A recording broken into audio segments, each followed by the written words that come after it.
oración es alimento.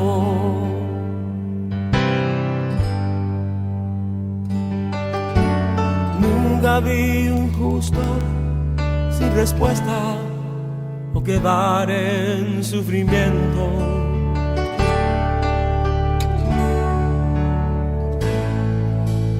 Basta solamente esperar lo que Dios irá a hacer.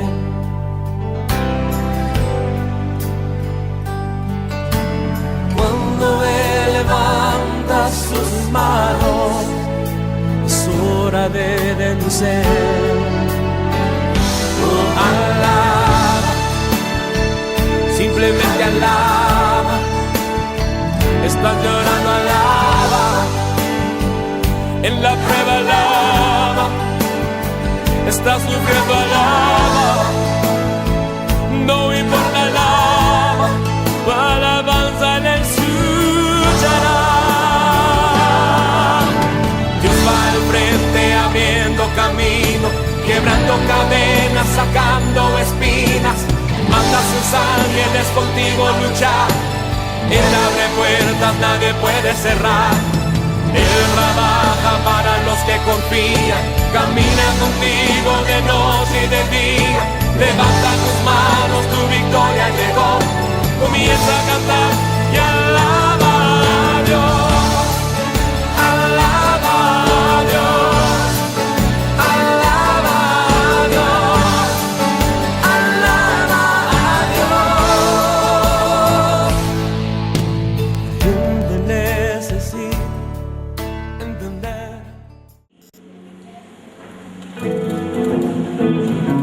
Vamos a declarar que confiamos en Él.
Es lindo ver que ya estamos cubriendo toda la planta baja y ya van como 3 domingos seguidos. Les digo que estamos allá arriba.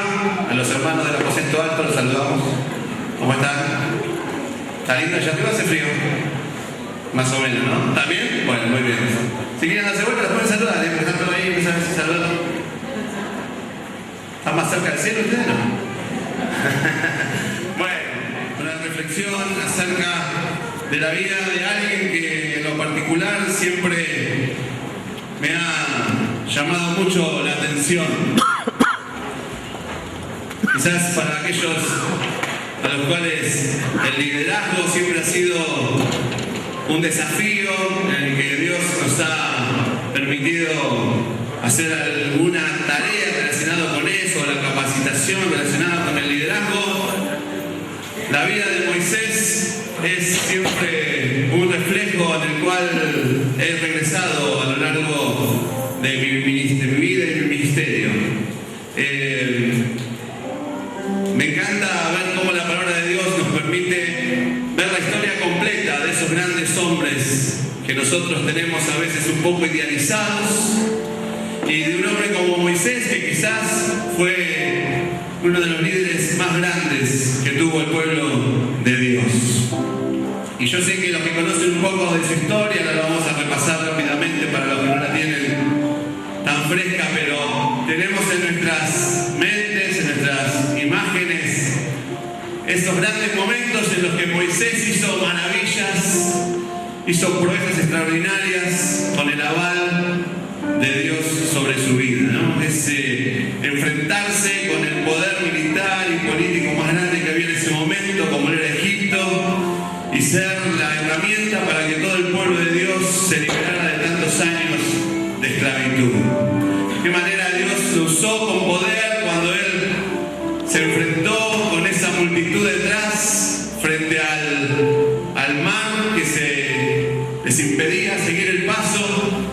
Yo pienso, ¿no? A veces cuando uno está frente a un grupo pequeño de gente que a veces la guía por algún lugar para llegar, como fuimos la otra vez con los adolescentes, a un lugar cercano, ¿no? Y uno siente una responsabilidad tan grande cuando está guiando a un grupo, porque dice, bueno, dependen de que yo los guíe de una manera sabia para que puedan llegar al lugar que tienen que ir, y cuánta presión se siente en ese liderazgo, ¿no? Me imagino a Moisés, una multitud detrás de él, seguido por el faraón y sus ejércitos, y encontrarse ahí con el mar rojo. Sin embargo, lo vemos tocando con su vara al mar y el poder de Dios obrando a través de él y pasando todo el pueblo en seco. Lo vemos en las grandes cosas que él ha hecho, haciendo alimentar a su pueblo a través de constituir agua amarga en agua dulce, a través de sacar agua de la roca.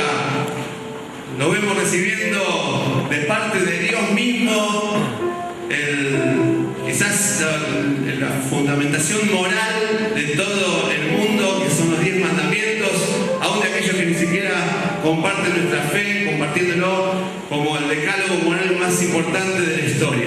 Los 10 mandamientos dictados por Dios, y Él tomando nota como si fuera un secretario privado de Dios. Qué tremendo ministerio, qué tremendo hombre. Lo recuerdo después de haber estado con Dios en el monte Sinaí, con su cara resplandeciente. Dice la palabra que él, cuando salía de estar con Dios, tenía como un velador en la cara. Era una cosa increíble. La gente pasaba uno con el anteojo negro y decía, ¿qué vas a tomar sol? No, voy a hablar con Moisés. Dice, porque la esposa, ¿se imaginan la esposa en la noche? En vez de apagar la luz, le decía, ¿puedes darte vuelta para el otro lado porque no me dejas dormir con esa cara resplandeciente? Tenía que ponerse un velo porque la piel le brillaba, daba luz. Impresionante. Pero este hombre fabuloso que hizo tanto en las manos de Dios y que tenía un propósito tan fantástico para él, no siempre fue de esta manera, no siempre vivió esta clase de vida. Y eso nos da a nosotros mucha esperanza, porque nos enseña que el proyecto de Dios para nosotros, que el propósito de Dios para nuestra vida se abre paso ante cualquier circunstancia. circunstancia. Moisés fue un chico que cuando su mamá quedó embarazada, si le hubieran preguntado a cualquiera cuál iba a ser el destino de ese niño, todos sabrían que él iba a vivir muy poquito. Estaba condenado a muerte antes de nacer, porque el rey de Egipto veía que el pueblo esclavizado, pero que crecía y que a pesar de estar en esa condición, Dios le permitía multiplicarse, empezaba a tener cada vez más hombres y temió que en algún momento pudieran levantarse como un ejército contra él. Entonces dio la orden de que todos los bebés que nacían de mujeres hebreas, los varones, debían ser asesinados. Solamente podían vivir las nenas. Y al principio les pidió a las parteras hebreas que lo hicieron, pero las parteras se negaron, le dieron a Dios y no lo hicieron. Así que dictó un decreto que toda persona, todo ciudadano que veía a algún bebé varón nacer de una mujer hebrea debía tomarlo y tirarlo al río. Así que Moisés nació bajo esas circunstancias, las circunstancias de total adversidad. No tenía futuro. Sin embargo, el propósito de Dios se abrió paso en medio de esas circunstancias tan adversas. Y la madre de Moisés, al ver que era un niño tan hermoso, dice la palabra ahí en el versículo 2 del capítulo 2. Dice, la que lo concibió dio a luz un hijo y viéndole que era hermoso, lo tuvo escondido 3 meses.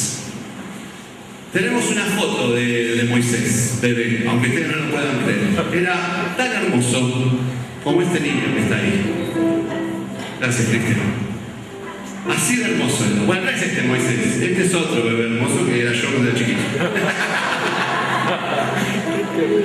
Pero casi tan hermoso como ese bebé. ¿No soy lindo, mami? Ahí era lindo. ¿A quién le voy a preguntar? ¿A Dana? No. Gracias, Cristian. Lo vio tan hermoso que dijo, no, yo no puedo matar a mi hijo de ninguna manera. Así que lo escondió. Cuando no lo pudo tener más tiempo escondido, ideó un plan y dijo, no lo puedo arrojar al río de ninguna manera. Voy a hacer una canastita. Hizo una canastita de mimbre, lo puso en ese lugar y lo dejó que el río lo llevara con la esperanza de que Dios le permitiera salvar su vida. De ahí se llama Moisés, a ese lugar donde ponen a los bebés. Y una hermana de la mamá, la tía, las tías cuando son piolas, son recopadas las tías. Bueno, cuando la tía agarró y lo empezó a mirar, a ver qué pasaba con ese bebé, lo siguió a lo largo de la costa. Y ese bebé llegó en su canastita al lugar donde estaba la hija del faraón, bañándose en el río. Y le llamó la atención, lo fue a buscar, le pidió a sus criadas que lo fueran a buscar, lo vio, le pareció también hermoso, se dio cuenta que era lo que estaba pasando, dijo, debe ser un hijo de las hebreas. Y fue movida a misericordia y dijo, me gustaría tenerlo a este bebé. Y la tía, qué piola la tía, le dijo, mira, yo te voy a conseguir a alguien que pueda criar a este bebé. ¿A quién le dijo? A la mamá verdadera, a su hermana. Así que a la mamá le permitieron cuidarlo, criarlo. Es más, dice la verdad que hasta le pagaron por hacerlo. A muchas mamás le hubieran gustado, ¿no? Que le pagaron por hacerlo. Acá no te paga nadie por criar a tus hijos. Después tenés una paga preciosa cuando son más grandes y tenés satisfacciones, pero económicamente no te dan nada. Bueno, acá la palabra dice que hasta le pagó lo que le correspondía porque ella la había tomado como que era un trabajo que la hija del faraón le había encomendado. Y pronto Moisés pasó a vivir en el palacio del faraón. Alguien que había nacido para pertenecer al pueblo de Dios por las circunstancias injustas que no dependían de él, pero que fueron parte de su historia, terminó en el palacio del faraón. Y ahí vivió 40 años. En medio de las costumbres del faraón, disfrutando los beneficios del palacio, pero sabiendo que él no pertenecía a ese lugar. Y un día, viendo que uno de los egipcios estaba maltratando a un hombre de su pueblo, a un israelita, se enardeció y fue y lo mató. Lo escondió bajo la arena pensando que nadie lo veía, pero pronto descubrió que lo habían visto, que esa información había llegado al faraón y había nuevamente dictado una condena de muerte para Moisés. Faraón ordenó que el castigo por ese homicidio sea una vez más estar condenado a muerte. Otra vez Moisés sin futuro. Lo único que pudo hacer fue escaparse y salir a empezar una vida nueva, solo, dejando todo lo que había sido el mundo conocido hasta ese momento atrás, y se fue al desierto. Esta vez sus propios errores fueron los que lo habían dejado con la vida y el futuro arruinada. Antes eran las circunstancias, pero esta vez fueron sus propios fracasos, fueron aquellas cosas que hizo mal y que determinaron que estaba ahora en el desierto, lejos de su familia, lejos de sus orígenes, criando, lo encontramos ahora en este pasaje, las ovejas de aquel que al final terminó siendo su suegro, porque se casó, pero como no tenía nada propio, cuidaba el ganado de su suegro Jetro. Así que vamos a leer Éxodo 3 y vamos a ver de qué manera Dios produce un cambio radical en su vida a partir de un llamamiento y de un encuentro con Él, que hizo que a partir de ese momento todo comenzara a cambiar. Éxodo 3 dice así la palabra de Dios: apacentando Moisés las ovejas de Jetro, su suegro, sacerdote de Madián, llevó las ovejas a través del desierto y llegó hasta Horeb, monte de Dios.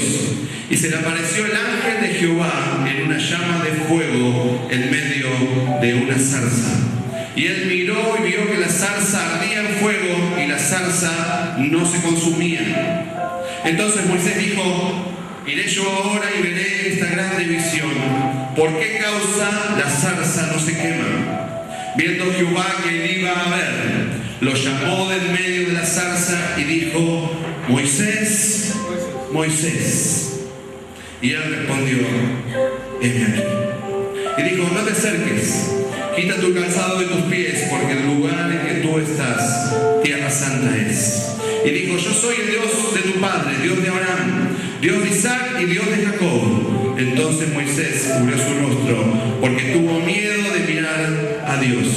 Dijo luego Jehová: bien he visto la aflicción de mi pueblo que está en Egipto, y he oído su clamor a causa de sus exactores, pues he conocido sus angustias, y he descendido para librarlos de la mano de los egipcios y sacarlos de aquella tierra a una tierra buena y ancha, a tierra que fluye leche y miel. Y vamos al capítulo 4, versículos 1 y 2. Entonces Moisés respondió diciendo: he aquí que ellos no me creerán, ni oirán mi voz, porque dirán: no te ha parecido Jehová.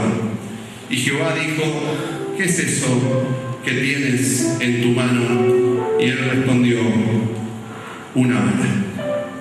Vamos a recorrer 4 estaciones juntos, recordando de qué forma el propósito de Dios sobre nuestra vida se abre paso a pesar de cualquier circunstancia, por adversa que sea, de qué forma el propósito de Dios se abre paso eliminando nuestras impurezas, completando su obra a través de la santificación de nuestra vida. De qué manera el propósito de Dios, así como sucedió con Moisés, se abre paso a pesar de nuestras excusas y de nuestros temores. Y finalmente, de qué manera el propósito de Dios se manifiesta a partir del momento en que nosotros le entregamos aquello que tenemos en nuestra mano. Dijimos que Moisés era alguien que no tenía futuro. Era alguien que cuando miraba por delante veía que su vida no tenía grandes desafíos. Estaba en el desierto. Estaba solo. Y en esa soledad del desierto es cuando Dios se manifiesta en la vida de Moisés. Él llegó a un lugar que se llamaba el monte Horeb, y dice la palabra que era el monte de Dios.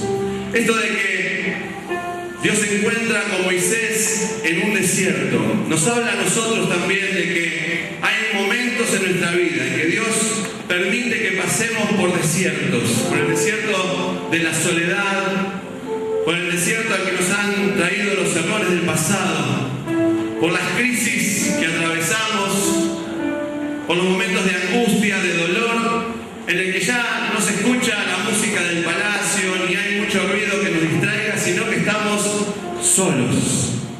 Y en esa soledad Dios puede llamarnos nuestra atención. Esa soledad va a ser el lugar en el que vamos a poder escuchar claramente la voz de Dios. Y así tuvo que pasar con Moisés. Después de 40 años en ese desierto, Dios viene a su encuentro para decirle que tenía para él todavía un propósito que iba a cumplirse. Y así se le aparece a través de una zarza ardiente. Hay una fotito que le pedí a Cristian para que tengamos idea de qué es una zarza. Esto es una zarza, es un arbusto del desierto con muy poca madera. Ven que si eso se prendiera fuego, ustedes dicen ¿cuánto tardaría en consumirse? Minutos. No tiene demasiado para consumir. Sin embargo, la zarza empezó a arder. Poné la otra, Cristian. Y a Moisés le llamó la atención de que algo sobrenatural pasaba en ese lugar. La zarza no se consumía. Para una persona que vivía en el desierto era bastante común ver arder un arbusto de estos. Se usaba para calentarse, para hacer alguna comida, pero esto era algo extraordinario. La zarza ardía y no se consumía. Y Moisés fue a ver qué era lo que allí pasaba. Y allí el ángel de Jehová se hizo presente frente a Moisés. Moisés tuvo una visión y un encuentro con Dios mismo. Es lo que los teólogos llaman una teofanía. Es una palabra un poco difícil para decir que es el momento en el que Dios invisible se hace presente de una forma física, de una forma tangible y visible a los ojos. A través de distintos elementos lo ha hecho a lo largo de la historia, y en este momento el ángel de Jehová no es un ángel de Jehová, sino la presencia misma de Dios se hizo presente para hablar con Moisés y sacarlo para siempre de ese desierto. La zarza ardiente en la que Dios se manifestó representa varias cosas para nosotros. Esa zarza no se consumía porque es símbolo de una gracia y amor de Dios sobre nuestra vida que es infinita. Que no importa lo que hayamos hecho, no importa el tiempo que haya pasado, no se terminará jamás. La zarza ardiente es símbolo y representa el poder sobrenatural de Dios, que puede cambiar cualquier circunstancia solamente porque Él es soberano, porque está en sus manos el poder sin igual para poder hacerlo. Dice el Salmo 147:5: grande es el Señor nuestro y de mucho poder, y su entendimiento es infinito. Lucas 1:37: porque nada hay imposible para Dios. A través de la zarza que no se consumía, Moisés descubrió a un Dios que no conocía, pero que se mostraba para él de una forma sobrenatural, que podía cambiar las circunstancias de su pasado y darle un presente glorioso y un futuro en el que su voluntad se convertiría en el camino a seguir. La zarza ardiente es símbolo de la palabra de Dios. A partir de ese encuentro, Dios expresa sus planes a Moisés. Y es una Salsa que no se termina de consumir nunca, como la palabra de Dios jamás deja de ser. Una palabra de Dios que es la misma ayer, hoy y por los siglos, que sigue conservando el poder de vida eterna. Dice en Mateo 24:35, el cielo y la tierra pasarán, pero mis palabras no pasarán, dijo Jesús. La zarza ardiente resplandeció en la oscuridad del desierto de Madián y su luz atrajo a Moisés, haciendo visible a este Dios que él aún no conocía. De la misma forma que Dios decidió que le podamos ver a través de Cristo, la luz del mundo. Juan 8:12 dice, otra vez Jesús les habló diciendo, yo soy la luz del mundo, el que me sigue no andará en tinieblas, sino que tendrá la luz de la vida. La zarza representa la forma en que Dios se presenta ante nosotros. Y hoy quizás viniste cansado de andar en el desierto, de tus dolores, de tus angustias, de tus crisis, y Dios te ha preparado aquí un lugar donde Él pueda mostrarse de esta manera, con una gracia y un amor por tu vida que no se acabará jamás, con una palabra especial para que sepas que Él todavía se sigue haciendo paso con su propósito a pesar de cualquier cosa que te haya sucedido, con la seguridad de que Cristo, la luz del mundo, es la imagen de Dios al cual tenés que seguir y a sus palabras. Lo segundo que sucedió en ese momento fue que el propósito de Dios se abrió paso a través de modificar las impurezas de Moisés. Fíjense que cuando él se acercó y respondió como el Señor espera que nosotros respondamos hoy a su llamado, con ese heme aquí, en el cual él demostró que estaba dispuesto a obedecer aquello que Dios le iba a pedir.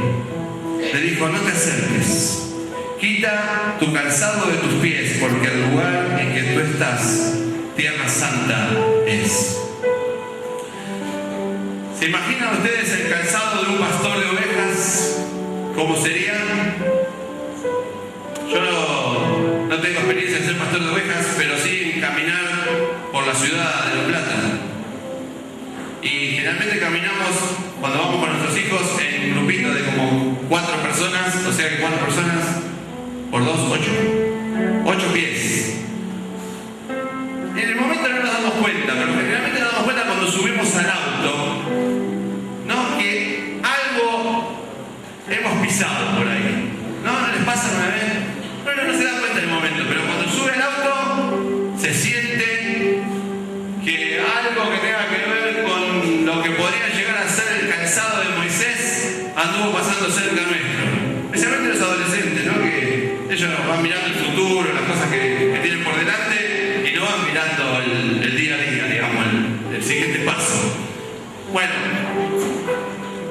Moisés seguramente tendría su calzado lleno de contaminación, de lo que era estar ahí en el medio del desierto, detrás del ganado. Y por supuesto, esto es símbolo para nosotros de que no es tan solo cambiar una prenda de vestir, sino que el propósito de Dios cuando comienza a obrar en nuestra vida nos indica que hay un camino por recorrer que tiene que ver con nuestra purificación.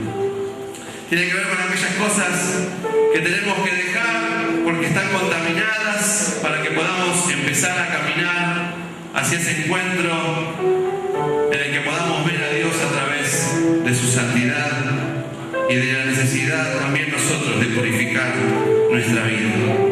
El calzado despojado que Dios le pidió a Moisés que se quitara tiene que ver con aquellos cambios que debemos hacer para que el propósito de Dios comience a tomar forma en nosotros. Él quiere modificar nuestra vieja manera de vivir, como dice Hebreos 12:1. Por tanto, nosotros también, teniendo alrededor nuestro tan grande nube de testigos, despojémonos de todo peso y del pecado que nos asedia y corramos con paciencia la carrera que tenemos por delante. Es muy difícil alcanzar el propósito de Dios con una mochila que nos impide correr la carrera. Efesios 4:22 dice: cuanto a la pasada manera de vivir, despojaos del viejo hombre que está viciado conforme a deseos engañosos.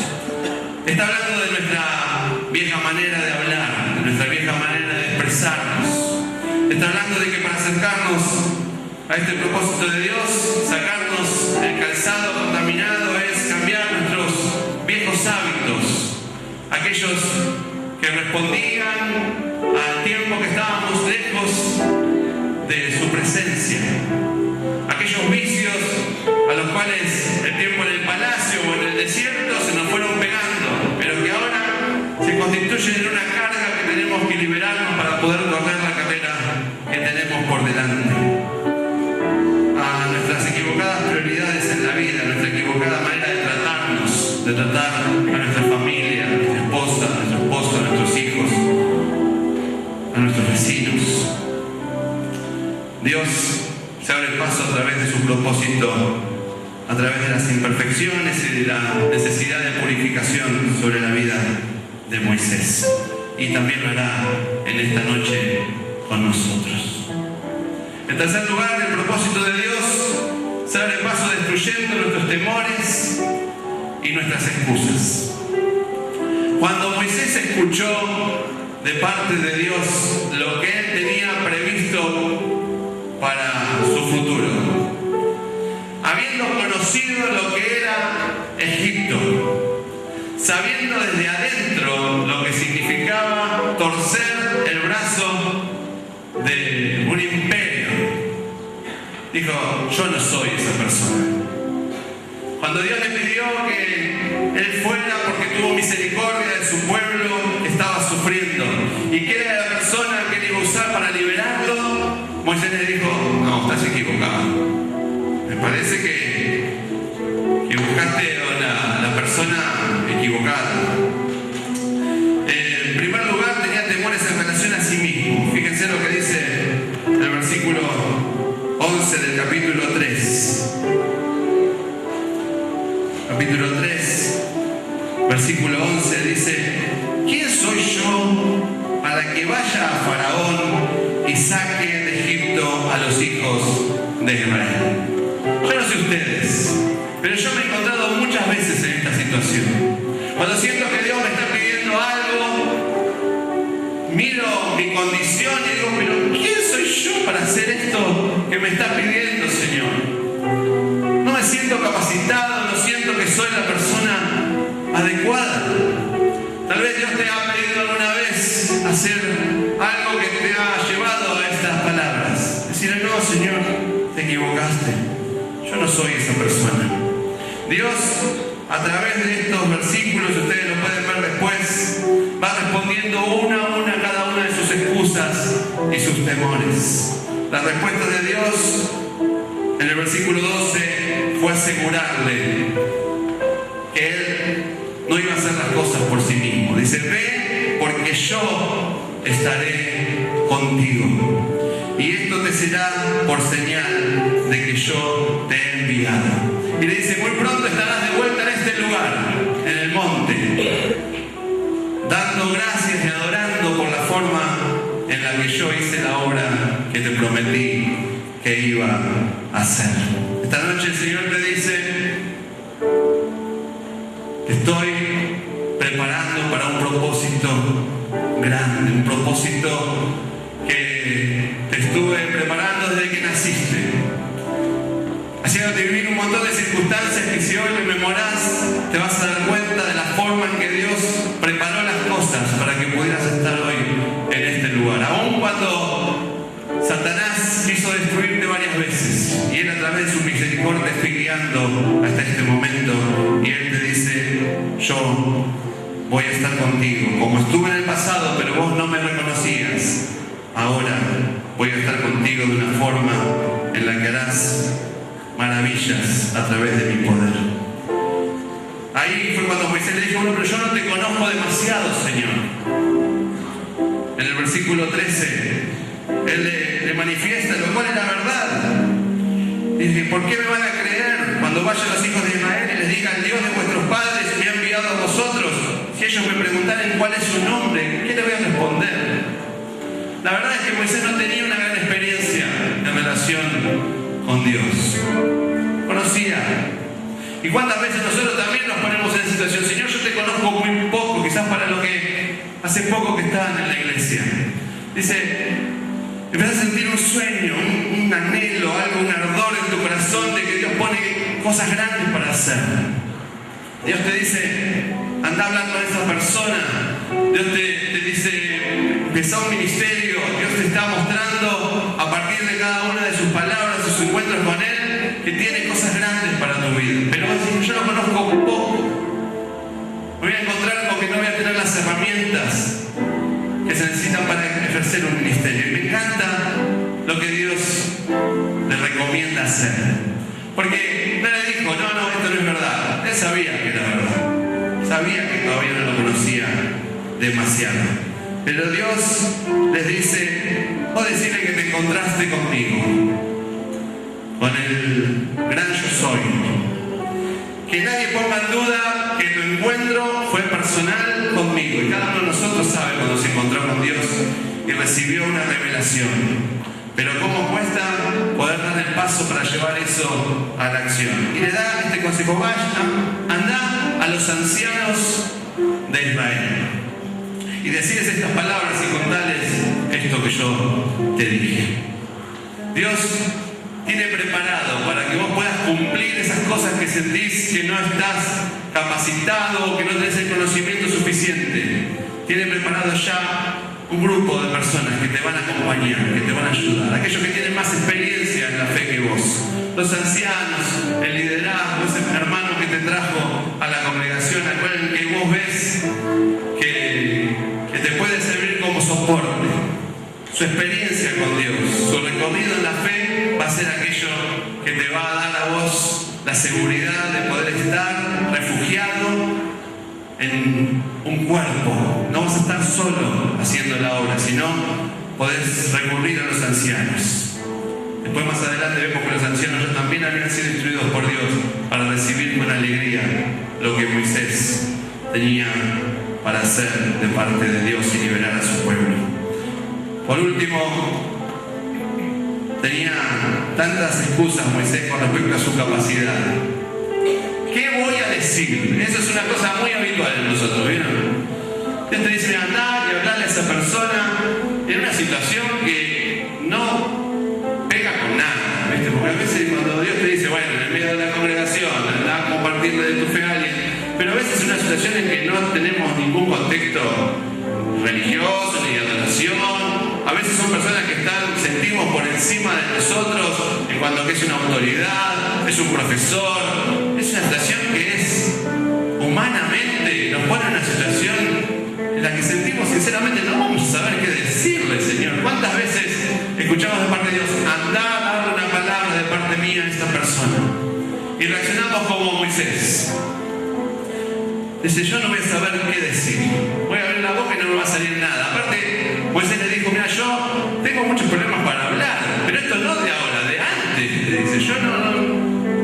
Aparentemente era medio tartamudo, Moisés, algún problema tenía para hablar. No dice exactamente qué, pero no le salían fáciles las palabras. Dios le dice: vos abrí la boca y yo voy a poner cada palabra en tus labios. Despreocupate por eso. Vos obedeceme. Lo único que tenés que hacer es abrir tus labios. Y de una forma, a través de mi poder sobrenatural, van a salir palabras de mí. Y también te voy a dar un equipo. También te voy a dar alguien que te ayude. No vas a estar solo en esta tarea. Tu hermano Aarón, ¿te acordás que tenés un hermano? Dice: sí. Bueno, él habla bárbaro. Yo te voy a decir a vos lo que él tiene que decir y él lo va a decir de una forma extraordinaria. De la misma forma, Dios nos prepara nosotros un equipo, para que aquellas cosas a las cuales nosotros nos sentimos incapaces de poder hacer, Él ya tiene preparado a alguien que va a trabajar con vos y que va a complementar todo lo que te falte. A Moisés se le acababan las excusas, porque el propósito de Dios se abre paso a través de cualquiera de nuestros temores, nuestras excusas, y con su presencia, con su provisión, con la seguridad que Él nos da, se le habían acabado. Así que llegamos a la última estación en la cual Moisés se encuentra diciéndole la última excusa. Dice: Señor, no me van a creer. No me van a creer. Yo voy a abriré mi boca, vos pondrás palabras en mi boca, pero no me van a creer. Y aquí viene este momento en el que el propósito de Dios se manifiesta cuando le entregamos a Él aquello que tenemos en nuestra mano. Jehová le pregunta a Moisés: ¿qué es eso que tenés en la mano? ¿Qué tenía en la mano Moisés? Una vara. ¿Por qué tenía una vara? Porque era pastor de ovejas. La vara representaba su profesión, era su herramienta en el trabajo. Con la vara iba llevando al rebaño, lo acomodaba, traía alguna que se le iba lejos, bajaba algún arbusto. Todo pastor tenía una vara. Y Dios le dice: a ver, soltá la vara y tirala al piso. Moisés estuvo dispuesto a hacerlo. Soltó la vara y cuando la vara cayó al piso se convirtió en una culebra. Y ahí sucede una situación que a mí me resulta un poco cómica, ¿no? Yo no puedo pensar en esta escena de la palabra sin imaginarme a Dios con una sonrisa, viendo cómo la culebra lo empieza a correr a Moisés. Y Moisés empieza a escapar de la culebra que lo persigue, que era su vara, pero la tiró al piso y se convirtió en culebra. Entonces Moisés la mira y dice: me va a morder. Y empieza a correr. Y yo creo que el Dios lo dejó un ratito corriendo así, ¿no? Y la culebra lo corría. Pero le dijo: Moisés, ahora agarrá la culebra. Ahí lo probó también, porque había que ser valiente. Yo no sé si me animo a agarrar la culebra. Agarrala por la cola, le dijo. Y Moisés se animó y agarró a la culebra por la cola, y en el momento que tiró la mano era una culebra. Tenía valor para hacerlo. Pero cuando la agarró ya era una vara otra vez. ¿Qué representa la vara? ¿Y qué significa que Dios usó a lo largo de todo su ministerio esta vara de Moisés para nosotros? La vara es aquello que Dios puso en tu mano. La vara representa tu herramienta de trabajo cotidiano, aquello que vos sabés manejar. La vara es lo que Dios va a usar para que a través de su poder sobrenatural señales, milagros y prodigios sucedan con aquello simple y cotidiano que Dios puso en tu mano. Porque el propósito de Dios se va a manifestar cuando vos puedas soltar eso que tenés en la mano y entregárselo a Él, para que Él haga algo maravilloso con eso que te ha concedido. ¿Qué tenés en las manos? ¿Una tijera? ¿Quién tiene tijeras en las manos? Porque es peluquera. ¿Dónde está? Allá está. Y hay otra más, hermana, que me dijo que no sé si vino. Allá está. Tenés unas tijeras en la mano. Dios te pregunta esta noche: ¿qué tenés en las manos? Unas tijeras, Señor. Mirá si te dice tirar al piso y se convierte en una culebra. Con las dos no la vas a la peluquería, o se van a escapar todas. Tengo unas tijeras, Señor. Y Dios te dice: dame esas tijeras, porque yo voy a hacer una obra extraordinaria a través de tu servicio en la peluquería. No solamente vas a cortar como la mejor, sino que las personas que van a venir a tu peluquería van a recibir libertad en Cristo. ¿Qué tenés en tu mano? Un estetoscopio. A ver, ¿qué tiene el estetoscopio allá? Son varios. Estetoscopio, cosas de medicina. Allá mi amiga la psiquiatra pediatra. ¿Qué tienen en la mano? Entregáselo al Señor. Él va a hacer algo extraordinario. Ahora, ¿saben qué pasó? Cuando se dispuso a obedecer a Dios, Moisés, sucedió algo que marcó la diferencia para siempre, y está en el versículo 4, en el versículo 20 del capítulo 4. Dice que entonces Moisés tomó su mujer y sus hijos y los puso sobre un asno y volvió a tierra de Egipto. Obedeció.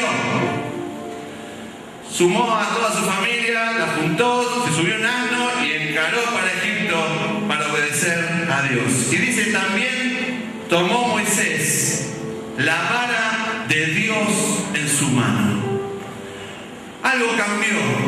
La vara de Moisés ya no era su vara, sino que dice este versículo 20, tomó también Moisés la vara de Dios en su mano. En el momento que se la entregamos a él, ya no es nuestra herramienta de trabajo, ya es su herramienta de trabajo. ¿Qué tenés en la mano? Un escritorio, sos un profesional, tenés un estudio. Entregáselo al Señor en esta noche y será el escritorio de Dios. Trabajás con la computadora, haces escritos. Tenés una tiza en la mano. ¿Cuántos tienen una tiza en la mano? Porque son docentes, unos cuantos. Tu tiza entregada al Señor es la tiza de Dios. Y aquellos a los cuales le das clases van a empezar a ver en tu vida, sin importar la materia que estés dando, sino por la presencia de Dios en vos, algo extraordinario. Y vas a empezar a ejercer un ministerio, vas a poder liberar a aquellos que están en la esclavitud, rodeados de la estrategia de Satanás, y los vas a liberar para que puedan conocer el amor de Cristo. ¿Qué tenés en la mano? Un negocio. ¿Cuántos tienen un negocio? Unos cuantos. Entregar al Señor tu negocio y será el negocio de Dios. Tenés una empresa, tenés un auto, tenés un camión, entregárselo a Dios. Será el camión de Dios.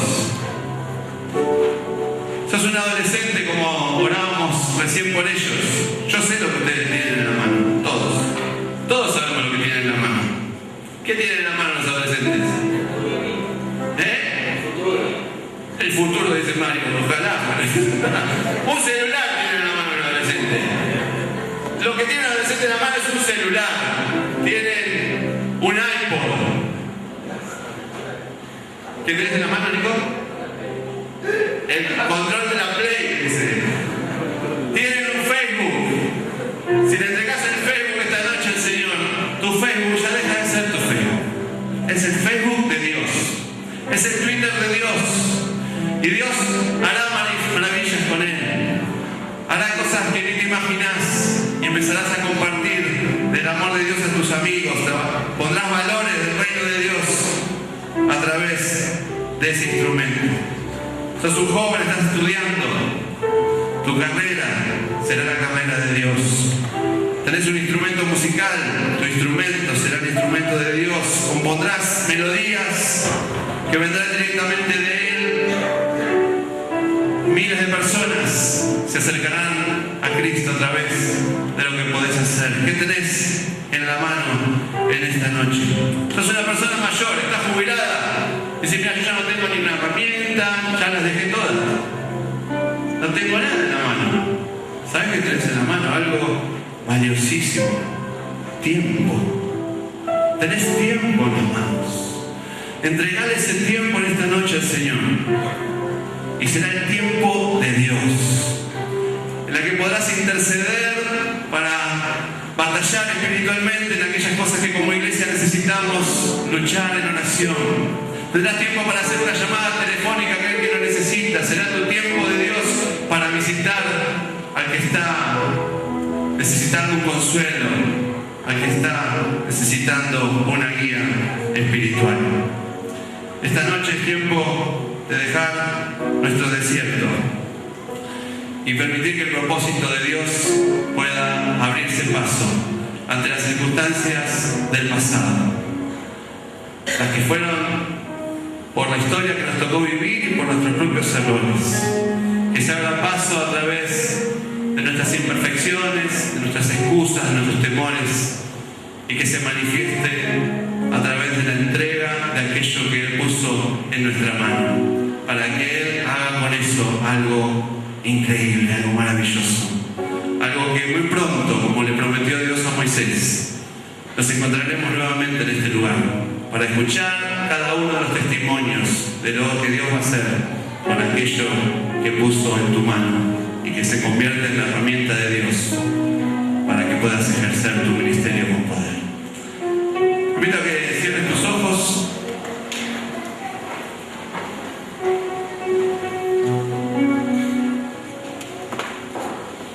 Yo quiero hacer un primer llamado para aquellos que sienten todavía que esta condena no ha sido cancelada como le pasó a Moisés. Para aquellos que no han sentido todavía el perdón de Dios y no han experimentado lo que significa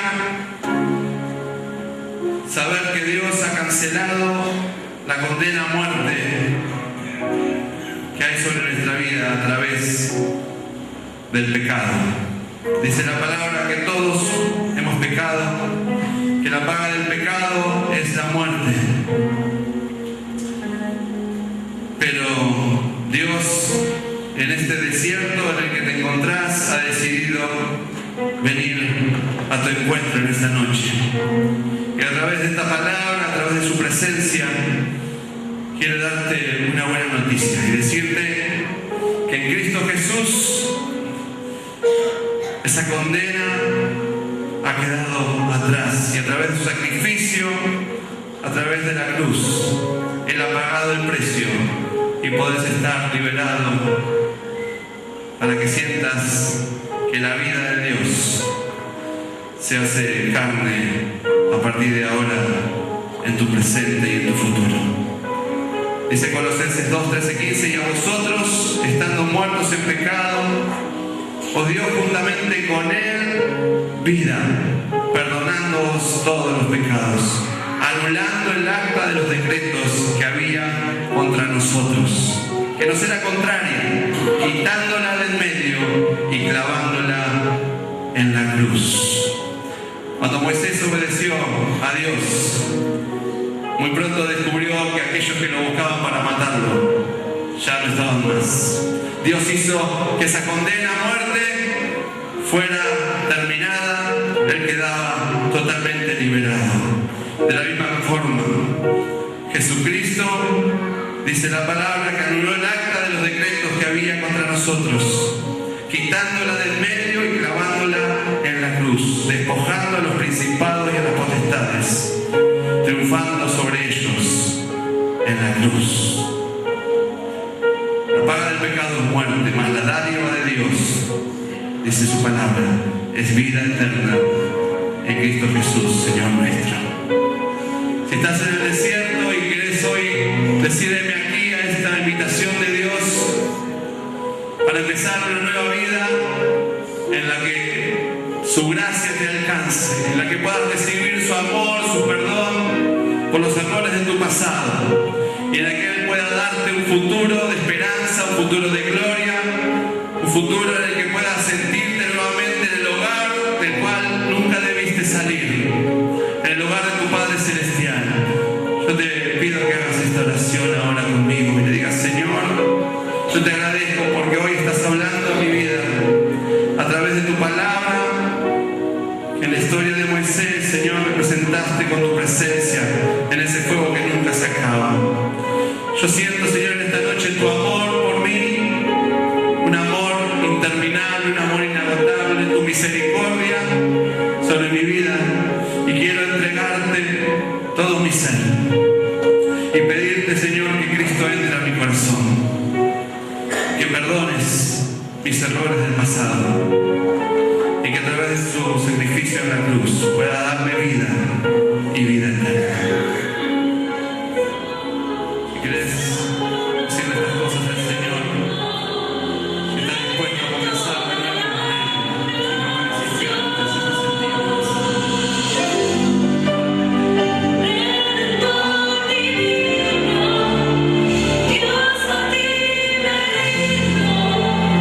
Gloria a Dios.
ciudad, que era pecadora, al saber que Jesús estaba en casa del fariseo, trajo un frasco de alabastro con perfume. Y estando detrás de él a sus pies, llorando, comenzó a regar con lágrimas sus pies y los enjugaba con sus cabellos y besaba sus pies y los ungía con perfume. Cuando vio esto, el fariseo que le había convidado dijo para sí: si fuera profeta, conocería quién y qué clase de mujer es la que le toca, que es pecadora.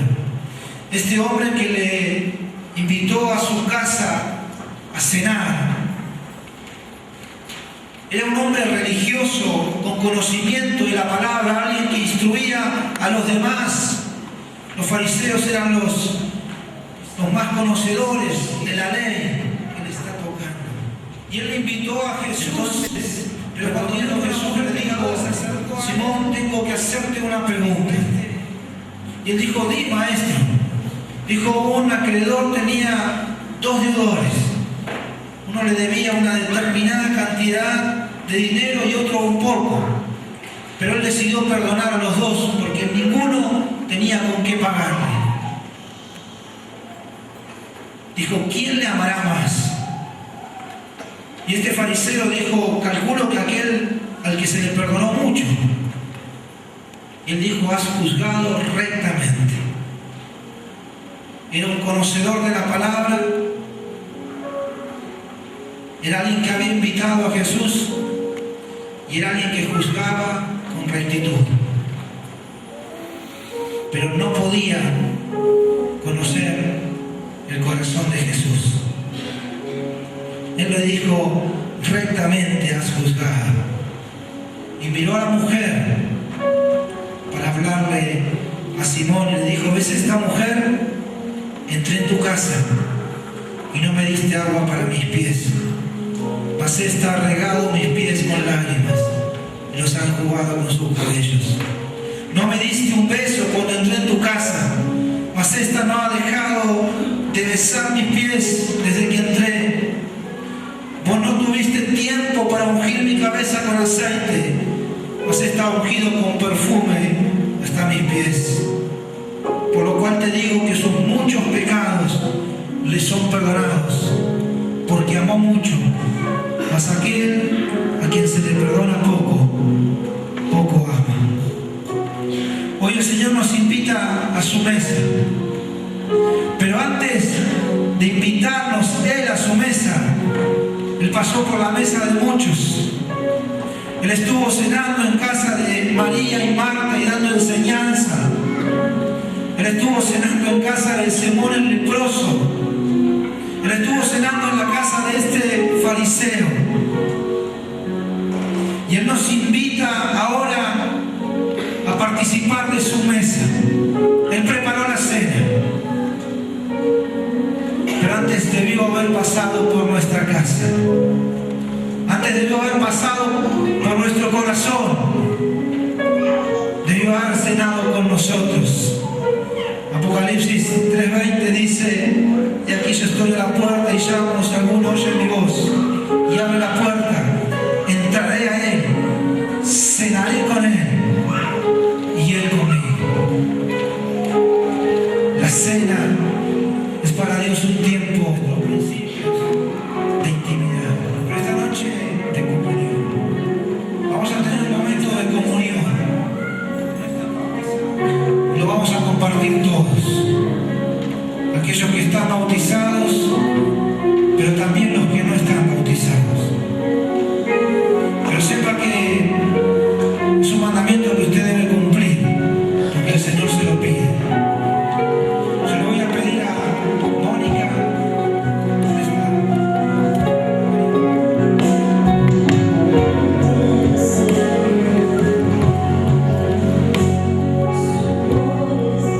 Con un pedacito y los esperamos.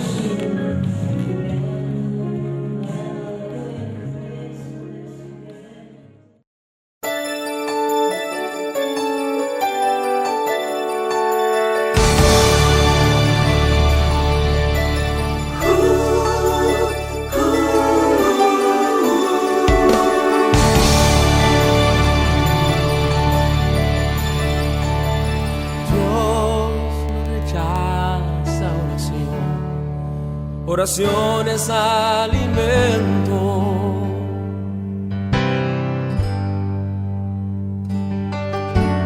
Nunca vi un justo sin respuesta o quedar en sufrimiento.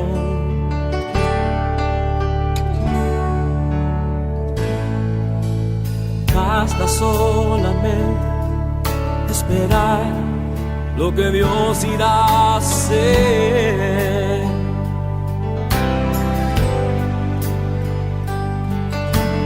Cuando Él levanta sus manos, es hora de vencer. Oh, alaba, simplemente alaba. Estás llorando, alaba. En la prueba, alaba. Estás sufriendo, alaba. No importa, alaba. Tu alabanza en Él escuchará. Dios va al frente abriendo camino, quebrando cadenas, sacando espinas. Manda a sus ángeles contigo luchar. Él abre puertas, nadie puede cerrar. Él trabaja